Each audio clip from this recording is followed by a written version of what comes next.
Kam Chancellor, Pearl Bar and Dining, right here live. Beautiful crowd here tonight. Bam, bam. He's in the building.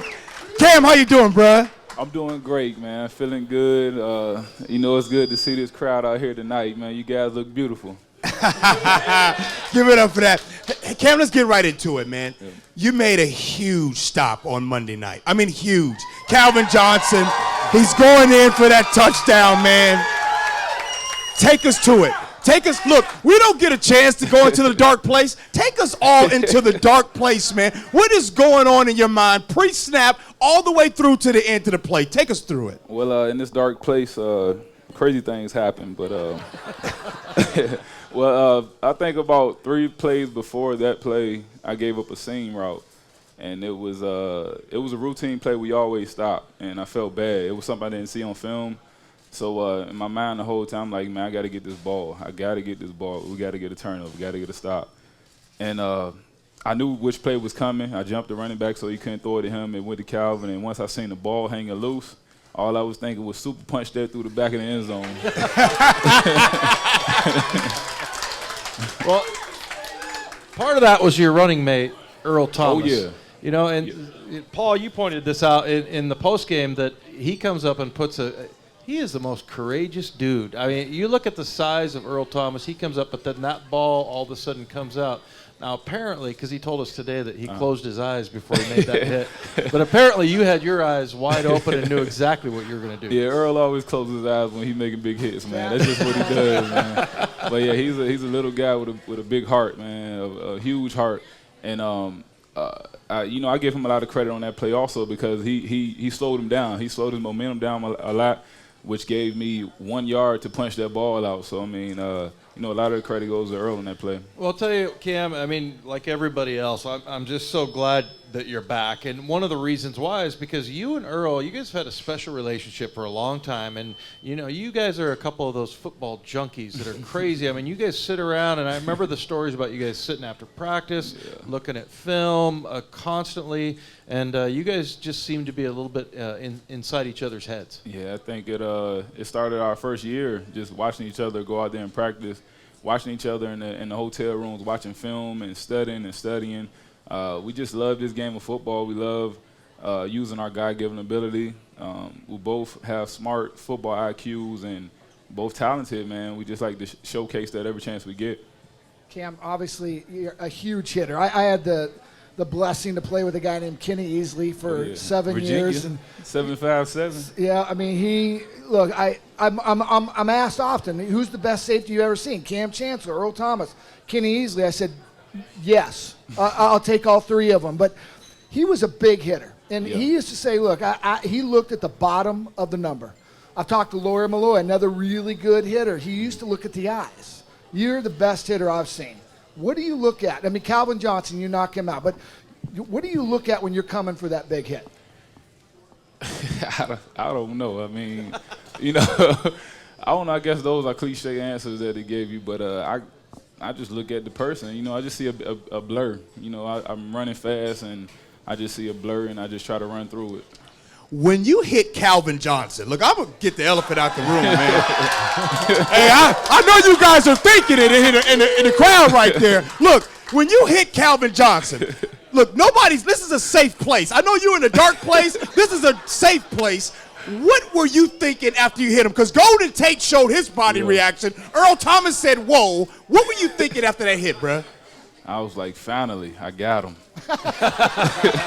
The first time we played them, I was trying to get him because I like every time we play a team with a big icon like that, like Calvin Johnson, big names on other teams, big guys, big ferocious guys. I like to attack them. I like a challenge. So I mean, Calvin Johnson was their man, and I had to go after him. Joined here by Kam Chancellor right here on Seahawks Weekly at Pearl Bar and Dining.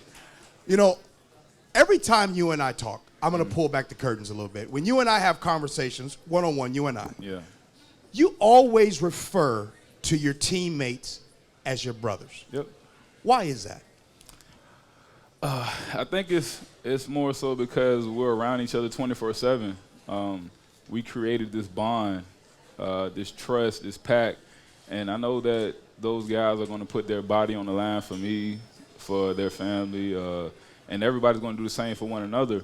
So, it's just like going into a fight with your brother. You want to put your best fist forward.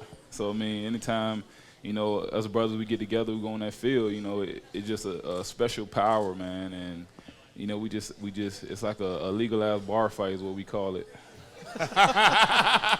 I love hearing that. Number one, I never knew what the heck I did. I had to look on film to see what happened. You mentioned it's just a blur. The other thing, I've described my career as a bar brawl, because it really is. It's a legalized bar fight. You can do whatever out there and not go to jail. Yeah, exactly. And I'll tell you what, Cam, it's bad news. It's bad news when you retire because you get arrested. And I have not found that out yet, but I'll tell you, I do miss that part. But one of the things about you, I remember your rookie year and your second year. I mean, you were almost getting fined more than you were making, and it was ridiculous because you were putting good hits on people. But you haven't had one of those in a long time, but you've still been knocking people out. Talk about the difference between then and now.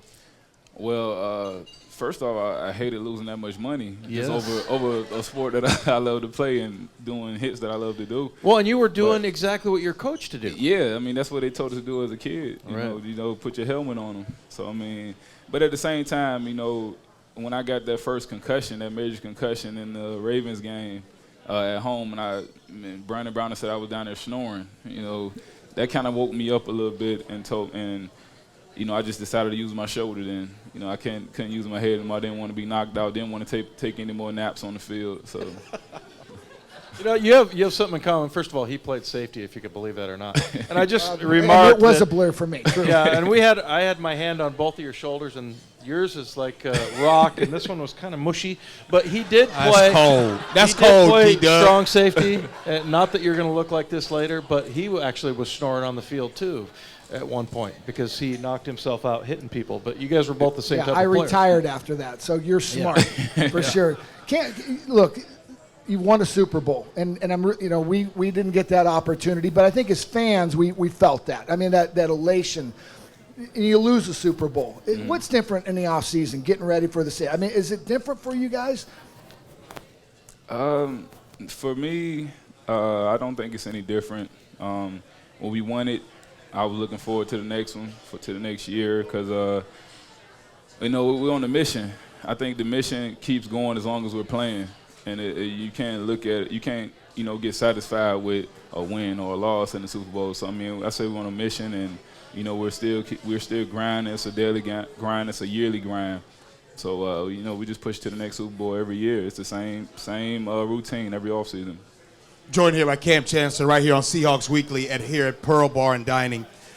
Cam, you came back for that Chicago Bears game, and of course we just saw you at that Detroit Lions game. But man, you look good, man. Your training regimen must have been off the chain. I keep it positive, right? Yeah. What were you doing outside of what was your training regimen this offseason? I worked out every day besides, game day. I watched the games, but I worked out every single day with my trainer, whether it was running the hills. We got a big hill back home called Mount Trashmore, doing back pedals up the hill, beach workouts, pool workouts, hitting sleds, doing footwork drills every day just to make sure my craft is sharpened up, doing yoga 3 times a week. And then one of my friends, he's trying to lose weight, so I got him in this little competition trying to lose weight, so I'm actually working out with him at the same time. So I work out with my trainer in the morning, then I work out with him in the evening. Right. So I was getting like double workouts, like 2 a days at the same time. So, all those different things just, help me out. So it's almost like the equivalent of, have you ever seen the movie Rocky III?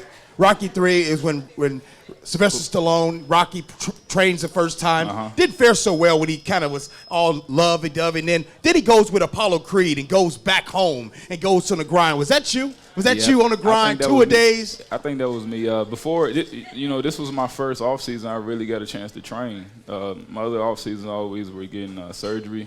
I was always hurt. Going into the season hurt, and it was stressful. But this is my first off season where I really got to go back home with my trainer and train, and I feel at my best right now. You know, Cam, we were talking to Bruce Irvin the other day, and it's funny. It's always amazing to me when you ask an athlete, like, who's the fastest, who's the best jumper, and they say someone other than themselves. Yeah, usually it's like, oh, I'm the best basketball player, I'm this and that. But we asked him about, he said two of the more special athletes that he's ever been around was Marshawn Lynch and you. And he was talking about just your versatility and all the things you can do. And that's the thing that's always amazed me. I think my favorite play of yours was against Arizona the year you guys won the Super Bowl. You came up and folded that offensive tackle in half and then made a tackle. I mean, for a safety to come up and take on an offensive tackle, and, at some point, if you lose a step, which may not ever happen, but you could become a linebacker in this league. Yeah, but that's far down the road. I enjoy playing safety right now. I consider it a compliment that you become a linebacker. When I was in college, people, they always wanted to say that I was going to be a linebacker, and they were going to change me to a linebacker when I get to the league. But my coach always told me, don't ever let them do that. Are you okay being called a freak? Because you're a freak. I mean, you're a freak in the way. It depends on how you're using that. Well, you know how I'm. By the way. The freak of your size, your speed, the type of safety you are. I think I like the other name they give me, Deathbacker. Yeah, well, that's a good one, too. How about what you become in this community? I mean, look, so what do you guys think of Kam Chancellor? You become a superstar. Is that, when you first came here to Seattle, did you envision this? I envisioned, turning the football program around. My first year, my second year was when I found out that Seattle never had a Super Bowl. And, that was dear on my heart. I wanted to bring a Super Bowl here for Seattle. And I think everything else just, played along with that. I just enjoy being here. I just enjoy the people here. I think they're a lot more friendlier here than the East Coast. So. They definitely love you here. Joined here by Kam Chancellor right here on Seahawks Weekly at Pearl Bar and Dining. Speaking of friendly. Uh-oh. I was just going to talk about Twitter and social media. Okay. And I was just wondering, because I've had a few friends of mine, they say, gee, can you talk to Kam? Can you tell him maybe to unblock me a little bit? So, look, I know this is a safe place, Kam. And now, I'm not asking for everybody to get pardoned, but is there a possibility that maybe we could go through your phone a little bit and maybe pardon about 25% of those that have been blocked on social media, sir? I don't know, man. That's a lot of work. That's a lot of work. That's a lot of work, man. There's a lot of people being blocked. And I just don't like negative energy. I'm a positive guy. I don't like negative energy. I don't like negative people around me. So anytime I feel like somebody's being negative towards me or around me, I get away from it. I diffuse myself from the situation. Totally understand that. One of the things I noticed on Monday night, as opposed to the Bears game, I saw that the defense got its swagger back. Not by all of the great defense and not by all the plays. You guys were dancing again. You were dancing again. I have not seen this defense dance in all the 4 games until against Detroit. Was that a sign? Is that a sign that this defense is back, Kam? Yeah, that's a sign. It's a confidence. It's a confidence thing. You got to do things right, and you got to be on the detail. When you're on the detail, it's a certain confidence you get about yourself. And once you see it in one guy, you see it in the next guy. Then it's a whole group thing. Hey, Cam, this I agree with G. It feels like, you guys' defense is good. You look at the numbers right now, but haven't got the interceptions, not necessarily the sacks, and that's something that's kind of been the hallmark. But it feels like, especially since you had that punch out at the end, which is always so amazing to me that guys can punch the ball out. I mean, I think what people don't realize is how fast that happens down there, and how it looks really easy in slow motion. Yeah. But man, to be able to do that. And this is one of those games where I'm sure you've looked at plenty of Cincinnati film. Mm-hmm. They look really efficient. Their offense looks really good. They don't give up sacks. They don't give up interceptions. This could be an opportunity for you guys to sort of stake your claim right here against this offense. Yeah, this game is kind of right up our alley. They like to run a lot of routes that are pretty effective against a defense like us if we're not on our jobs. But, we studied a lot. And me and Earl, we study a whole lot because a lot of the route concepts come to us. And like you said, they're a very effective offense, but you just have to be disciplined and sound and on your call. Tell me what that looks like, you and Earl studying extra. Like, are you guys staying after practice? Are you going to each other's houses? Nah, when I say study, we study separate. You know, I know he watches a lot of film, and I watch a lot of film at home, but we talk about it when we're at work. And some things we bring up about a game we watched or about a clip we watched, we both can relate to it because we both seen it. So, I mean, we're just always on the same page. We don't miss a beat, and we just make sure that we don't get any surprises. We hate surprises. We always like to be prepared. How is the change with Chris Richard? I mean, here's your DB coach forever, and you got a relationship, and he's a guy that understands pass defense. You got Dan Quinn, not that he didn't, but he's the defensive line coach by background. How has that changed? Particularly in communication too. I think, Chris Richard, he's very bright and very smart, like you said. He taught us a lot in the LOB room, in the secondary room, and I think by him being a D coordinator now, he can spread that same information along the whole defense. And when everybody's on the same page and everybody has the same information, the little small pieces that we need, it makes the defense a lot better. Joined here by Kam Chancellor, Seahawks Weekly here, right here at Pearl Bar Dining. Kam, how important is it to keep this defensive group together going forward? It's very important. I think each guy on that defense was especially designed for this defense because everybody brings something unique at their position. And, when they're working at their craft and, like I say, studying film, man, it can be a frightening defense. Right. Well, one of the things I want to talk about as well, I remember when you were a rookie, and I remember telling you that I thought that you would be a special player because when you were a rookie, you weren't a starter, but yet you were there early for film, and then you would leave the latest. What made you have so much drive earlier on as a rookie, and you weren't even a starter at that time? I think it's just my character. I like to be on time. I like to be early. I like to get the body going early in the morning. And like I said, I don't like any surprises. So, I just like to be ahead of the game. And just lead by example. I wasn't very vocal when I first came into the league, and that actually comes with a confidence thing also, but I like to lead by example, and that was one of my biggest things, one of my biggest attributes I had coming into the league. So, Kam, you come back and you're playing at an extremely high level. Do you need training camp? Look, and that's an interesting conversation. I think you do need training camp just to, build that camaraderie with your brothers, that communication. I think the communication part is the biggest part with being around the team and being around your defense. And the contact also. You do need the contact. Are you saying you're sore today? Nah, I feel good. Do you? Yeah, I'm a little different. Because that's hard to simulate. You can do all the drills you want, backpedal up hills, but that's a tough one to simulate. Yeah, I always tell people it's mental also. You gotta want to hit somebody. You gotta want to feel that pain. It's because I told people I'm just a little different, man. Yes, you are. You know what? Fun. Though, I remember after games, though, you feel a little bit pain. It's almost like a badge of honor, right? Like you earned it a little bit. Yeah, you earned them scars. You gotta get those scars, them cuts and stuff, and just tell your kids about them one day. Well, Kam, let me ask you real quick. I know we got to let you go pretty soon here, but it looks to me like all you do is work out. But also, you're talking about yoga and all this other stuff. But free time, what does Kam Chancellor like to do? I don't get much free time.